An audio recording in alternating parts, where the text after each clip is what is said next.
Hello Wangshan lovers, welcome back to my channel. In today's video, I'm going to share the final part of our Happily Ever After Wangshan the fan fiction. तो मुझे पता है आप लोग बहुत request कर रहे हैं कि दीदी एक और फैन फिक्शन शेयर कीजिए। तो मैं एक और फैन फिक आपके साथ ज़रूर शेयर करूँगी, लेकिन फ़िलहाल उसे थोड़ी देर के लिए ब्रेक दे देते हैं। मुझे कमेंट सेक्शन में ये ज़रूर बताना अब जो आपको नेक्स्ट फैनफिक चाहिए वो आपको वांगशन की मैरिड लाइफ पर चाहिए या अनटेम्ड में जो हमने देखा था उन्हीं सीन्स पर बेस्ड एक फैनफिक चाहिए, या फिर मैं अपने मन से जो मुझे अच्छा लगे वो मैं शेयर करूँ। ऑल्सो मैंने आप लोगों से लास्ट वीडियो में पूछा था कि क्या मुझे वांगशन का एक न्यू चैनल बनाना चाहिए, तो काफ़ी लोगों ने उस बोला था कि आपको ज़रूर बनाना चाहिए। लेकिन फिर मैंने सोचा अगर मैं वांगशन का न्यू चैनल बनाती हूँ तो शायद उसका कोई फ्यूचर नहीं रहेगा उस चैनल का, क्योंकि कब तक मैं वांगशन फैन फिक्शन शेयर करूँगी। तो फिलहाल हम इसी चैनल पर कंटिन्यू करते हैं। ये फैनफिक का लास्ट पार्ट है, तो इस पर कम से कम 1.5 के लाइक्स होने चाहिए, जिससे मैं नेक्स्ट फैनफिक आपके लिए जल्दी से लेकर आऊँ। ओके, तो आज का पार्ट शुरू करते हैं। वुयिंग की ग्रैंडमदर बोशन सैरन जाते वक्त लाम वांगजी को एक बहुत बड़ी लिस्ट थमाकर गई थी कि उसे अपने बेबीज के लिए और वुयिंग की बेटर लाइफ के लिए और आगे क्या करना चाहिए। वांगजी काफी दिनों से उसी में लगा रहता था और अपनी फैमिली और अपने बेबीज पर कम ध्यान दे पा रहा था। दिन का समय था। वुयिंग अपने बेबीज से उनके फादर की कंप्लेंट कर रहा था। वुयिंग उनसे कहता है, मुझे पता है तुम्हारे फादर ये हमारे लिए ही कर रहे हैं, लेकिन उन्हें थोड़ा ध्यान तो हमारे ऊपर भी देना चाहिए। बोशन सेरन चाहती थी कि वांगजी वुयिंग और उसके बेबीज के लिए एक स्मॉल टाउन क्रिएट करे। वांगजी पूरे दिन फील्ड में इसीलिए लगा रहता था और वापस आने के बाद वो खुद को कुछ पेपर वर्क के लिए एक रूम में लॉक कर लेता था। आते जाते वक्त वो ज़्यादा से ज़्यादा बेबीज को और वुयिंग को किस किया करता था और उनमें ज़्यादा कोई बातें नहीं होती थी। अब वुयिंग इस बात से फ्रस्ट्रेटेड होता जा रहा था, लेकिन वुयिंग का गुस्सा तब बढ़ने लगा जब वो रात को भी काफी देर से आने लगा। वुयिंग अपने दोनों बेबीज से कहता है, आशिंग आशियांग, तुमने देखा तुम्हारे फादर आज लंच के लिए भी नहीं आए। लगता है मुझे अब तुम्हारे फादर को लॉक करके रखना पड़ेगा। बेबीज की नानीज कहती हैं, मास्टर वे, क्यों ना आप हंगुंजन के पास ही चले जाएं। वुयिंग कहता है, लेकिन उससे वो अपसेट तो नहीं हो जाएगा। नैनीज कहती हैं, आप वहां बैठकर उन्हें वर्क करते हुए देख सकते हैं, इससे वो अपसेट क्यों होंगे और आप उनके साथ टाइम भी स्पेंड कर पाएंगे। वुयिंग को आइडिया अच्छा लगता है और वो अपने दोनों बेबीज को लेकर वांगजी के पास जाने लगता है। वांगजी बैठा हुआ था और कुछ पेपर वर्क कर रहा था। वांगजी को बोशन सेरेन से मिलने के बाद रियलाइज हो गया था कि उसे अपने लवर और अपने बेबीज के बेटर फ्यूचर के लिए अभी और मेहनत करनी होगी। तभी वेइंग दोनों बेबीज के साथ एंटर करता है और बिना कुछ कहे वांगजी के बिल्कुल सामने जाकर बैठ जाता है। वांगजी उससे पूछता है, वेइंग कुछ हुआ क्या? वेइंग कहता है, कुछ नहीं, हम बस तुम्हारे साथ टाइम स्पेंड करना चाहते थे। वेइंग दोनों स्लीपी बेबीज को पालने में रखने लगता है। कुछ समय बाद वेइंग विजिल करने लगता है। वांगजी उससे कहता है, वेइंग तुम बेबी को जगा दोगे? वेइंग मुंह फुलाते हुए सोचने लगता है, उसने मुझसे ये तक नहीं कहा कि मैं उसके पास आकर बैठ सकता हूँ। तो गाइज उसके बाद जो ऑथर ने लिखा है उसे शेयर करना मेरे कंफर्ट जोन के थोड़ा सा बाहर है, वो आप खुद रीड कर लेना चैप्टर 78 में। बस मैं आपको इतना बता सकती हूँ कि उसके बाद डेली नाइट एक्टिविटी वाला सीन ही होने वाला है।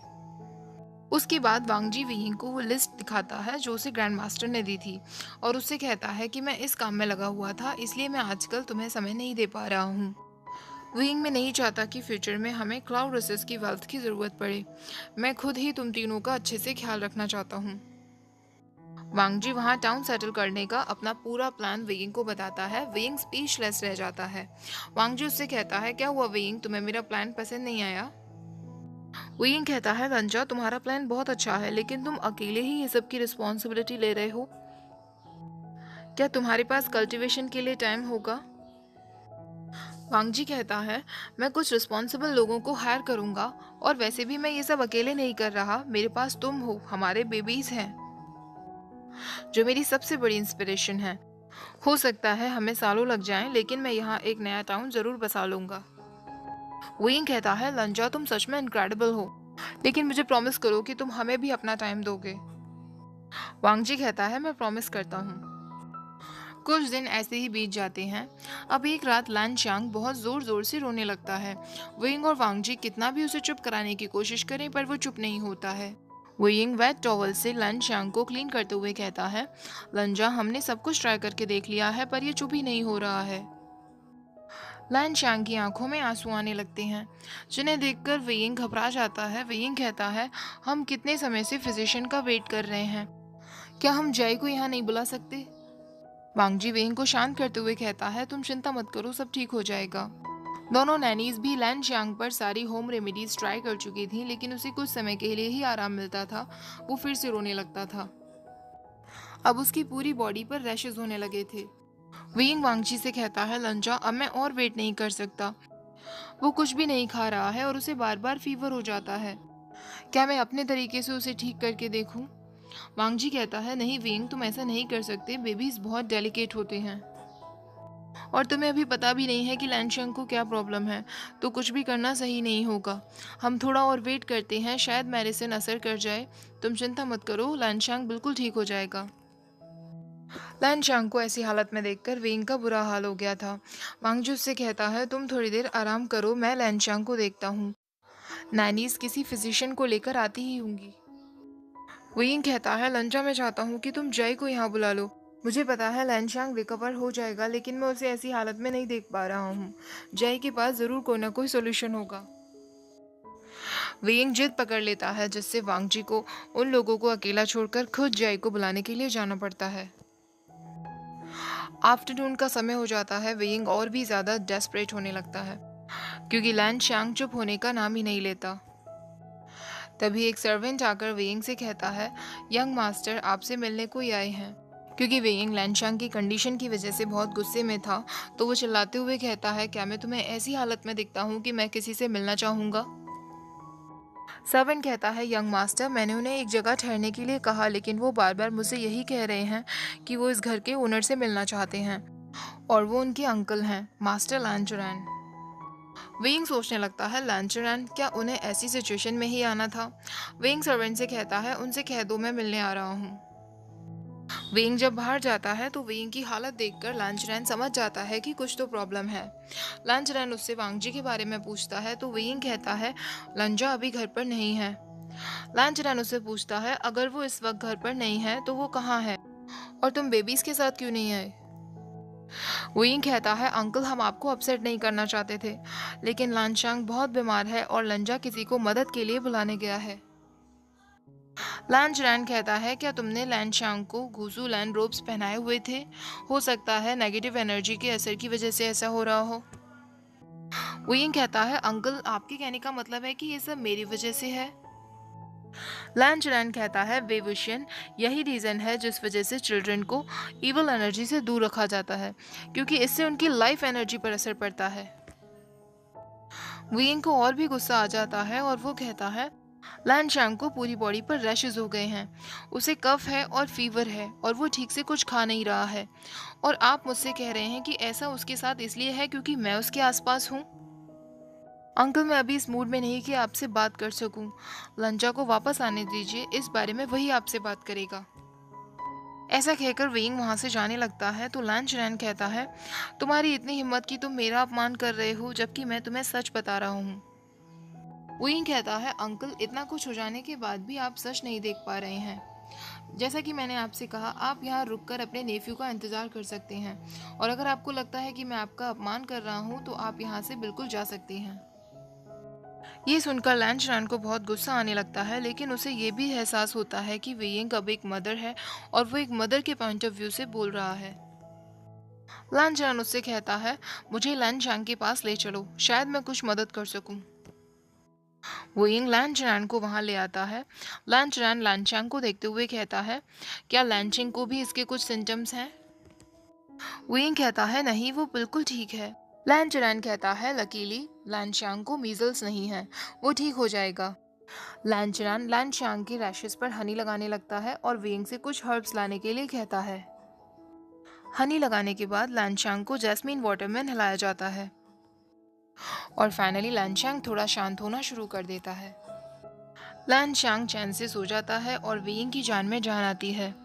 अब वेइंग लैन चैन को लंच पर इनवाइट करता है। लंच करते वक्त लैन चैन वेइंग से कहता है, अपने ग्रैंडसन को ऐसी हालत में देखकर मैं खुद को कंट्रोल नहीं कर पाया। उसे सिर्फ चिकन पॉक्स हुआ था, जबकि मुझे लगा कि कुछ नेगेटिव एनर्जी का असर है। अपने रूड बिहेवियर के लिए मैं तुमसे माफ़ी मांगना चाहूँगा। वेइंग कहता है, अंकल मैंने भी आपसे गलत तरीके से बात की, मुझे माफ़ कर दीजिए। लैन चैन कहता है, कोई बात नहीं। लैन चैन के चिकन पॉक्स को ठीक होने में कुछ टाइम लगेगा। अगर तुम्हें आसपास कोई अच्छा फिजिशियन नहीं मिल पा रहा है तो मैं गुसू के 2 बेस्ट फिजिशियन यहाँ भेज देता हूँ, अगर तुम्हें ठीक लगे तो। वियिंग को लैन चैन के स्वीट वर्ड्स की आदत नहीं थी, तो उसे बहुत ऑकवर्ड फील हो रहा था। लैन चैन कहता है, वेवुशन, अगर फ्यूचर में तुम्हें कभी भी किसी चीज़ की ज़रूरत पड़े तो तुम मुझसे बिना हेजिटेशन के कह सकते हो। मुझे पता है वांगजी केपेबल है, वो तुम लोगों को कुछ नहीं होने देगा। लेकिन तुम्हारे बेबीज मेरे ग्रैंड चिल्ड्रन भी हैं, मैं भी उनका ख्याल रखना चाहता हूँ। वो मेरी भी रिस्पॉन्सिबिलिटी हैं। विंग सोचने लगता है, क्या मैं कोई सपना देख रहा हूँ? ओल्ड मास्टर लैन इतनी जल्दी बदल कैसे गया? लेकिन विंग नर्वसली लैन चैन से कहता है, थैंक यू मास्टर लैन। लैन चैन उससे कहता है, अब तुम मेरे सन इन लॉ हो तो तुम मुझे अंकल ही बुलाया करो। विंग मुस्कुराते हुए कहने लगता है, अंकल क्या यहाँ आते वक्त आपका कोई एक्सीडेंट हुआ था? लैन चैन कहता है, नहीं, ऐसा क्यों पूछ रहे हो? विंग कहता है, कुछ नहीं, मैं बस ऐसे ही पूछ रहा था क्योंकि आसपास की रोड्स बहुत खराब है। विंग अंदर ही अंदर बहुत जोर जोर से हंसने लगता है। 3 घंटे बाद वांगजी फाइनली जाई के साथ वहां आ जाता है। वांगजी लैन चैन को देखकर शॉक रह जाता है और विंग की तरफ देखने लगता है। वांगजी ने जाई को सिम्टम्स बता दिए थे, तो जाई आते ही विंग से कहती है, विंग चिंता मत करो, लैनचैंग ठीक हो जाएगा। मैं लैनशिंग को चेक करती हूँ, कहीं उसे भी चिकन पॉक्स के सिम्टम्स तो नहीं। अब इवनिंग हो जाती है। फाइनली विंग और वांगजी अपने रूम में होते हैं और लैनशिंग और लैनचैंग आराम से सो रहे होते हैं। वांगजी विंग की नेक मसाज करने लगता है और उसे कहता है, मैं तुम्हें बाथ लेने में मदद कर देता हूँ। विंग कहता है, लंजा, मैं आज नहीं करना चाहता। वांगजी कहता है, मेरे कहने का वो मतलब नहीं था विंग, आज का दिन तुम्हारा बहुत टायरिंग रहा है। मैं बस तुम्हें थोड़ा सा मसाज देना चाहता हूँ जिससे तुम्हें अच्छे से नींद आ जाए। वांगजी उसको प्रॉपर मसाज देता है और उसको सुला देता है। कुछ दिनों बाद लैनशिंग को भी चिकन पॉक्स हो गया था, लेकिन जाई की ट्रीटमेंट की वजह से वो जल्दी ही ठीक भी हो गया था। लैनशैंग की तबीयत भी अब बेटर होने लगी थी। विंग वांगजी के पास जाता है। वांगजी उससे पूछता है, सब कुछ ठीक है? विंग कहता है, हाँ, जाई लैनशिंग को नहला रही है और लैनशांग आराम से सो रहा है। तो मैंने सोचा मैं तुम्हें काम करते हुए देखने आ जाऊं। वांगजी कहता है, मैंने अंकल से बात की, अंकल कह रहे थे कि तुमने उनका बहुत अच्छा ख्याल रखा। विंग हंसते हुए कहता है, सच तो यह है कि उन्होंने हमारा बहुत अच्छा ख्याल रखा। शॉकिंग है ना, लेकिन यही सच है। वांगजी कहता है, अंकल ने कहा था कि मुझे यहाँ लैंड क्लैन रूल्स की कॉपीज रखनी चाहिए, तो मैं वही लिख रहा हूँ। विंग कहता है, मुझे खुशी है कि ये सब मेरा काम नहीं है। विंग वांगजी को क्लैन रूल्स लिखते हुए देखने लगता है और उसे उन दोनों के बचपन का वो सीन याद आने लगता है जब वो दोनों गुस्सू में थे। विंग कहता है, लाम वांगजी, जब हम दोनों 16 साल के थे तो हमने सोचा भी नहीं था कि फ्यूचर में हम दोनों साथ होने वाले हैं। विंग को बचपन का एक और सीन याद आता है। वो वांगजी का एक राइटिंग पेपर उठा लेता है। विंग सोचने लगता है, वांगजी की ब्यूटी में बिल्कुल चेंजेस नहीं आए हैं। जितना हैंडसम वो पहले दिखता था उतना ही हैंडसम वो अब दिखता है। विंग फिर से वांगजी की पोर्ट्रेट बनाना शुरू कर देता है। विंग वांगजी को वो पोर्ट्रेट दिखाते हुए कहता है, लंजा, ये तुम्हें कैसी लगी? क्या तुम इसे भी फेंक दोगे? वांगजी उसके हाथ से वो पेंटिंग लेते हुए कहता है, हाँ, मैं इसे भी फेंक दूंगा, और विंग को किस करने लगता है। विंग उसे कहता है, लंजा, किस करना बंद करो, तुम इस स्वीट मोमेंट को एक एरोटिक मोमेंट में बदल रहे हो। वांगजी कहता है, वो कैसे? तो विंग कहता है, क्या मुझे तुम्हें याद दिलाना पड़ेगा? इंसेंस बर्नर के थ्रू जब मैंने तुम्हारे ड्रीम के अंदर देखा था तो मुझे अच्छे से याद है इस मोमेंट पर तुमने क्या क्या सोच रखा था। तो गाइस, जिसको ये बात समझ ना आए वो इंसेंस बर्नर वाले चैप्टर का हिंदी एक्सप्लेनेशन देख लेना, आपको समझ आ जाएगा। वांगजी फिर विंग को किस करते हुए कहता है, अगर तुम चाहो तो हम उस सीन को रिक्रिएट कर सकते हैं। विंग उससे कहता है, लंजा, मुझे लगता है आज रात को हमें अलग अलग सोना चाहिए। वांगजी उससे कहता है, क्यों?